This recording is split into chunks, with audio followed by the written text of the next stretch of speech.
अदी हलूं? हाँ हलो। पी पी इन भागी परियां यो मुखे ॿुधा काॾे था वञो? के वकील सां ॻाल्हाए नवाब जे मथां कोर्ट में वञी केस कंदुसी। तुंहिंजो थियो आहे दिमाग़ ख़राब। पाण सां गॾु तूं मूंखे बि माराईंदी। वाह, तू कहिड़ो ज़िंदा आहीं? हिक खट ते त पयो आहीं। घणी शाणी न थी। अकुल खां कम वठ, अकुल खां। नवाब सां दुश्मनी करण या सुठी ॻाल्हि कान्हे। आज़ार में अची वेंदासीं। हूअं बि नैना कैद में त आहे। जेकॾहिं को फ़ाइदो नथो पवे तो उन खां वधीक नवाब खां नैना जे मथां कहिड़ो ज़ुल्म कंदो? तूं माराईंदी रुगो नैना खे न, हिन निभागीअ बि माराईंदी।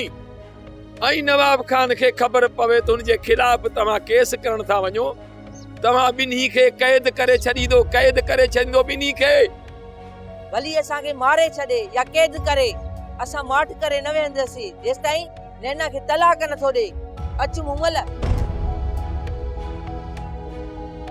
हिन जे दिमाग़ में ॻाल्हि हलाए कंहिं विहारिया नवाब खान मूंखे ज़िंदा छॾींदो।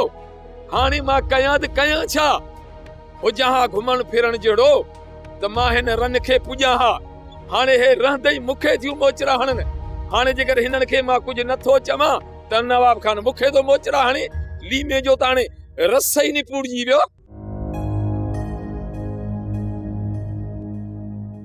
रक्षो किथे आदा? अदो चई हाँ वारी बंदूक वहाए जी कढी। तोखा भला मुंहिंजो नालो विसरी थो वञे छा? पोइ तोखे मां छा चवां? ॾेडर चवां, चमड़ो चवां, मोह चवां? ॿुधाए छा चवां?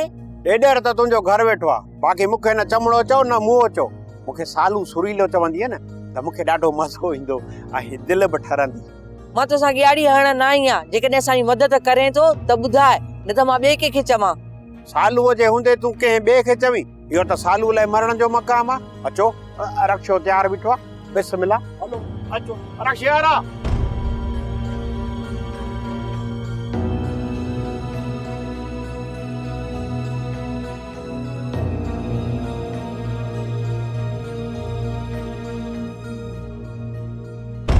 सोप सीरियल तकरार तमाम एपिसोड ॾिसो हाणे HD क्वालिटी में। विजिट कयो असांजो YouTube channel Sindh TV HD drama.